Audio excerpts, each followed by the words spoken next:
Hello everyone, welcome back to Him Classes. I am Deepak Chauhan. So today we will continue with the Himachal Pradesh General Knowledge. In this video, we will discuss about formation and role of Praja Mandal. So before starting, I would request you to kindly like, share and subscribe to my channel. So let us discuss about the topic. Today we will discuss why these Praja Mandals were formed. इनको क्यों गठित किया गया था, क्या भूमिका इन्होंने निभाई थी, क्योंकि ये प्रजा मंडल खाली हिमाचल प्रदेश में ही नहीं बल्कि समस्त भारत में इनका गठन किया गया था। बट हम डिस्कस करेंगे प्रजा मंडल के गठन और इनकी भूमिका के बारे में खाली हिमाचल प्रदेश के संदर्भ में, राइट। तो जैसा कि आप जानते हैं कि ब्रिटिश शासन की जो दमनकारी नीतियां थी, ऑप्रेसिव टैक्सेशन पॉलिसीज जो थी, और इन लोगों ने इंग्लैंड की इंडस्ट्री डिमांड्स को फुलफिल करने के लिए हमारे किसानों के ऊपर, मजदूर वर्ग के लोगों के ऊपर जो अत्याचार किए थे उससे लोग काफी परेशान थे, राइट। और ये लोग अब आंदोलन पे उतर आए थे और ब्रिटिश शासन को उखाड़ फेंकना चाहते थे। ब्रिटिश शासन के जरिए जमींदारों के द्वारा जो अत्याचार किए जा रहे थे उससे भी ये लोग परेशान थे। सो इनके कलेक्टिव एफर्ट्स की वजह से, उसके साथ में उस टाइम पे हमारे इंडिया में महात्मा गांधी जी का भी आगमन हो चुका था 1915 में, राइट। और महात्मा गांधी जी ने लोगों को मास मूवमेंट के लिए प्रोत्साहित किया। उन्होंने कहा कि अगर सभी लोग मिलके इंडियन नेशनल मूवमेंट में शामिल होंगे, मास पार्टिसिपेशन होगा, सो इससे हमारा जो स्वतंत्रता आंदोलन है ये प्रभावी भी होगा और शक्तिशाली भी बनेगा, राइट। और साथ साथ में बाकी अन्य विश्व के अन्य देशों के साथ साथ भारत का और भारत के अन्य हिस्सों के साथ हिमाचल में भी नेशनलिज्म जो है उसका प्रचलन जो है काफी चल रहा था। राष्ट्रवाद की भावना लोगों में पनप रही थी।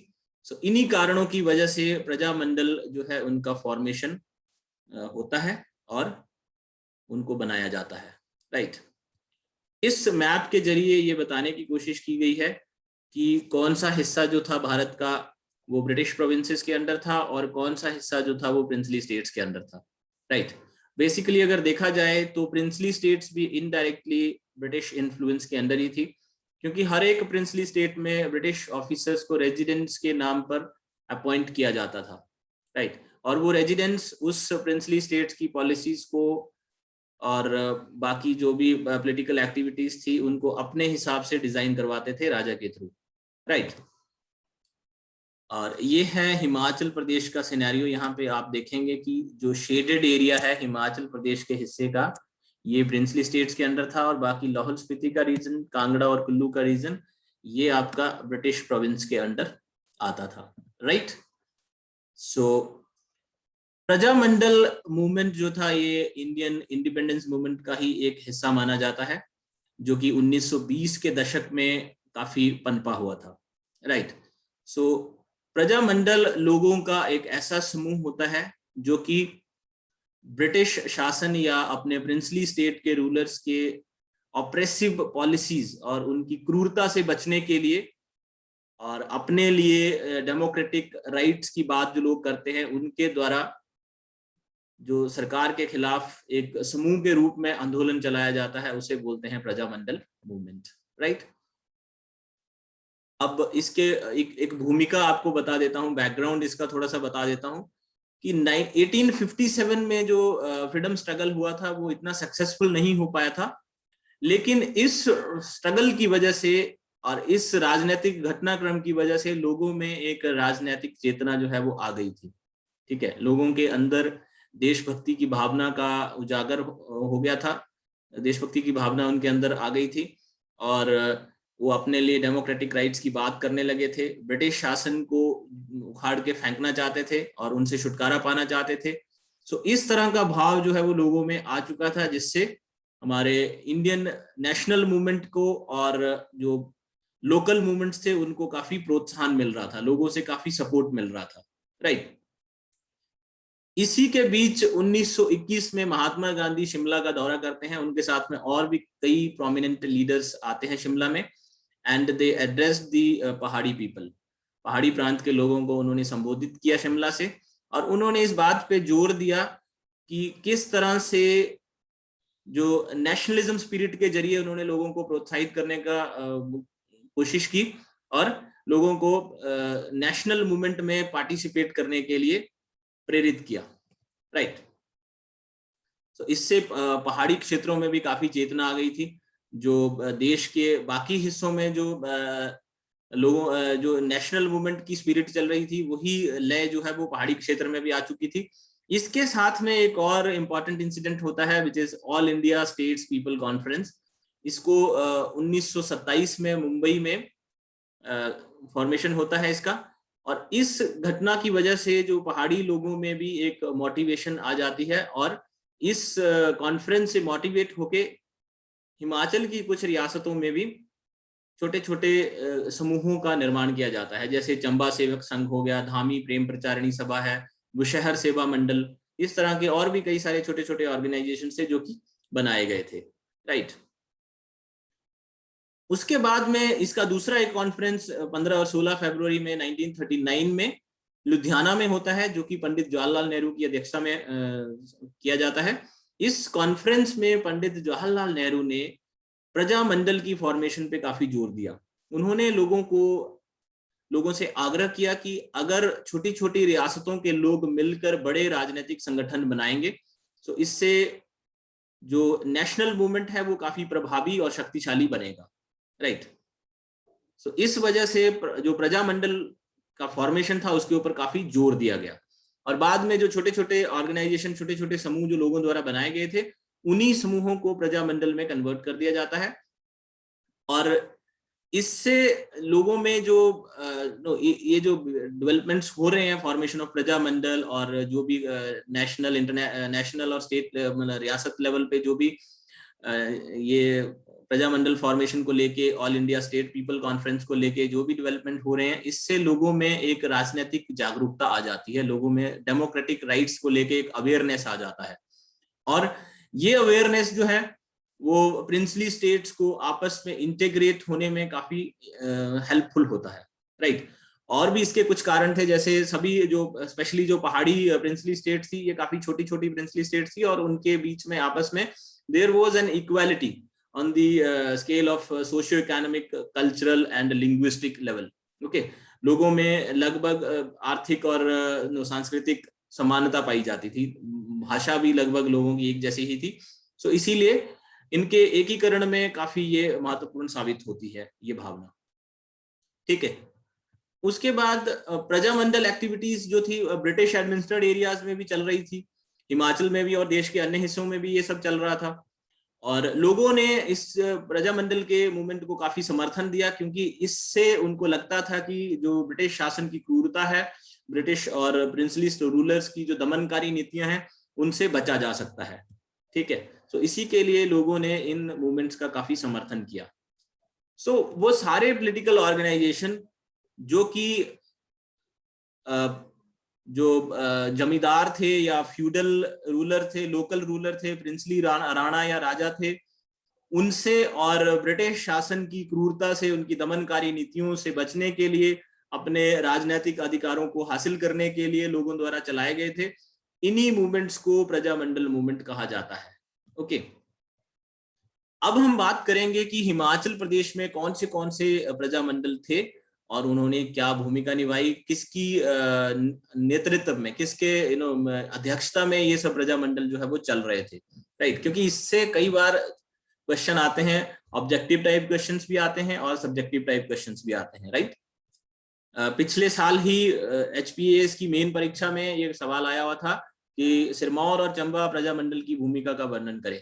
सो इस तरह से सब्जेक्टिव क्वेश्चन भी बनते हैं इससे और ऑब्जेक्टिव क्वेश्चन भी बनते हैं। आप ध्यान से सुनिएगा और समझिएगा, और उसके बाद में किस तरह के प्रश्न बन सकते हैं उनको आप खुद ही एक एनालिसिस कर सकते हैं, राइट। सो सबसे पहला प्रजामंडल हिमाचल में फॉर्मेशन में आता है, वो है आपका सिरमौर प्रजामंडल, राइट। सिरमौर प्रजामंडल पौंटा में इसका हेडक्वार्टर एस्टैब्लिश किया जाता है और इसके मुख्य लीडर्स जो थे, मेन लीडर्स, वो चौधरी शेरजंग, डॉक्टर देवेंद्र सिंह एंड शिवनंद्र मौल।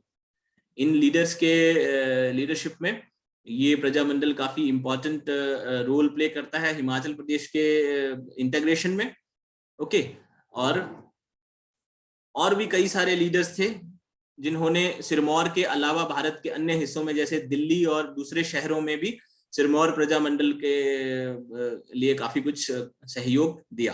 ठीक है, और इसके बारे में काफी कुछ उन्होंने सिरमौर के बाहर रह के भी काफी एक्टिविटीज को प्रमोट किया, जिससे सिरमौर प्रजामंडल को और भी ज्यादा सपोर्ट मिला। राइट, उसके बाद आता है मंडी प्रजामंडल। मंडी प्रजामंडल जो है ये 1936 में सेटअप किया जाता है under the leadership of Swami Purnanand. Right, और बाकी और भी अन्य लीडर इससे कुछ जुड़े हुए हैं, जैसे कि रामचंद्र मल्होत्रा, बलदेव राम, हरसुख राय, सुंदरलाल, मोतीराम, ये अन्य कुछ इसके मेंबर थे। और इनकी जो इस प्रजामंडल की गतिविधियों के ऊपर लोकल राजा जो थे मंडी के, उन्होंने काफी सारी रिस्ट्रिक्शंस लगा दी थी, लेकिन फिर भी इन लोगों ने अपनी एक्टिविटीज को जारी रखा। Right, then Dhami Prajamandal. So Dhami Prem Pracharini Sabha, जो कि एक छोटे से समूह के रूप में गठित की गई थी, जिसका पहले भी हमने जिक्र किया है, इसी प्रेम प्रचारणी सभा को धामी प्रजामंडल के रूप में कन्वर्ट कर दिया जाता है 1939 में अंडर द लीडरशिप ऑफ पंडित सीताराम। और इस प्रेम प्रचारणी सभा या धामी प्रेम प्रजामंडल की कुछ एक डिमांड थी धामी के राणा से। उनमें कुछ मुख्य मांगे थी, जैसे कि बेगार की प्रथा को खत्म किया जाए, लैंड टैक्स को आधा किया जाए और लोगों को डेमोक्रेटिक्स और सिविल राइट्स जो हैं वो दिए जाएं। लेकिन राणा इन मांगों को मानने के लिए तैयार नहीं था, इसलिए धामी प्रजामंडल का एक गुट पंडित श्री भागमल सौता की अध्यक्षता में धामी के राणा के पास मिलने के लिए जाते हैं, लेकिन बीच में उन्हें रोक दिया जाता है और उन लोगों के ऊपर गोलियां वगैरह भी चलाई जाती हैं। भागमल सौता जी को अरेस्ट कर लिया जाता है। ये घटना जो है, इसको धामी ट्रेजेडी या धामी गोलीकांड के नाम से भी जाना जाता है। एक अन्य वीडियो में हमने इसके बारे में काफी विस्तार में चर्चा की हुई है, आप उस वीडियो को भी देख सकते हैं। राइट, सो इसीलिए धामी प्रजामंडल और धामी गोलीकांड या धामी ट्रेजेडी ये काफी इंपॉर्टेंट इंसिडेंट्स हैं। कई बार ये सवाल जो है वो पूछा जाता है एग्जामिनेशंस में। राइट, उसके बाद आता है आपका चंबा प्रजामंडल। तो जैसे धामी प्रेम प्रचारणी सभा थी, वैसे ही चंबा सेवक संघ को, जो कि एक पहले समूह गठित किया गया था, उसी को ही 1936 में रिकॉन्स्टिट्यूट करके चंबा प्रजामंडल के रूप में कन्वर्ट कर दिया जाता है। और चंबा के राजा ने भी इस प्रजामंडल के ऊपर इनकी एक्टिविटीज के ऊपर काफी सारी रेस्ट्रिक्शंस लगा दी थी। सो इन लोगों ने बाद में डलहौजी को अपना जो सेंटर है वो बना लिया था। राइट, और ये चंबा प्रजामंडल ने काफी इंपॉर्टेंट रोल प्ले किया है चंबा प्रिंसली स्टेट को हिमाचल के साथ इंटीग्रेट करने के लिए और इंडियन यूनियन के साथ इनको इंटीग्रेट करने के लिए Chamba Prajamandal played a very important role. Right, then next is your Bushahar Prajamandal. Bushahar Prajamandal was formed in around 1945 under Pandit Padam Dev ji. Okay, और भी इसके अन्य कुछ लीडर थे, जैसे पंडित घनश्याम, सत्यदेव बुशहरी, नेगी ठाकुर सेन। इन लोगों ने काफी एक्टिव पार्टिसिपेशन इसमें दिखाया अपना, और प्रजामंडल की एक्टिविटीज को। बुशहर प्रजामंडल भी काफी चर्चा में था, क्योंकि इसने काफी इंपॉर्टेंट रोल प्ले किया था वहां के लोगों को मोटिवेट करने के लिए, और बुशहर के राजा को अपने इंडियन यूनियन के साथ इंटीग्रेट करने के लिए। राइट, एंड फ्रीडम स्ट्रगल में भी इनकी काफी महत्वपूर्ण भूमिका रही है। उसके बाद नेक्स्ट आता है आपका कुनिहार प्रजामंडल। कुनिहार भी एक छोटी सी प्रिंसली स्टेट थी हिमाचल की, और ये प्रजामंडल 1939 में सेटअप किया जाता है राणा हरदेव सिंह की अध्यक्षता में। और बाबू कांशीराम जी एक अन्य लीडर थे, जो कि जिनको इसका कंजर्वेटर यानी संरक्षक के रूप में अपॉइंट किया जाता है कुनिहार प्रजामंडल का। राइट, सो ये भी एक काफी इंपॉर्टेंट प्रजामंडल था, जिसने हिमाचल के स्वतंत्रता आंदोलन में काफी महत्वपूर्ण रोल प्ले किया है। इस तरह के और कई अन्य प्रजामंडल थे जिनका कि इतना ज्यादा रेलेवेंस नहीं है एग्जामिनेशन पॉइंट ऑफ व्यू से, लेकिन उनका रोल काफी था। जैसे भागल प्रजामंडल था, देन कुमारसेन प्रजामंडल, ये सभी छोटी छोटी ठकुराइयों के नाम हैं, और सभी ठकुराइयों में या प्रिंसली स्टेट्स में लगभग प्रजामंडल थे। राइट, और इन सभी प्रजामंडल्स ने स्वतंत्रता संग्राम से लेके भारत की आजादी तक और आजादी के बाद ये छोटी छोटी प्रिंसली स्टेट्स को इंडियन यूनियन में इंटीग्रेट करने के लिए काफी इंपॉर्टेंट रोल जो है वो प्ले किया है। Right, and finally with the influence of these Prajamandals, इन्होंने रूलर्स को इस हद तक प्रभावित किया कि वो इंडियन यूनियन के साथ इंटीग्रेट हो जाएं।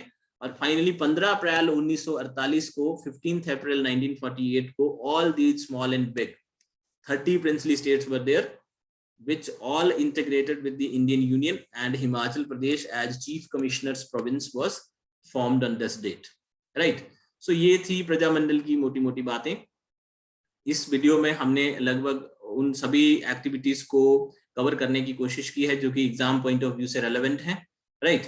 आप इसके संदर्भ में एक दो वीडियोस और हैं, जैसे कि हिमाचल प्रदेश की फॉर्मेशन को लेके, और एक है हिमाचल प्रदेश के कुछ एक इम्पॉर्टेंट मूवमेंट्स. सो वो भी इन प्रजामंडलों के प्रभाव से ही जुड़े हुए हैं, वो भी आप जरूर देखिएगा. Right. So with this I will stop here. Kindly don't forget to like, share and subscribe to my channel.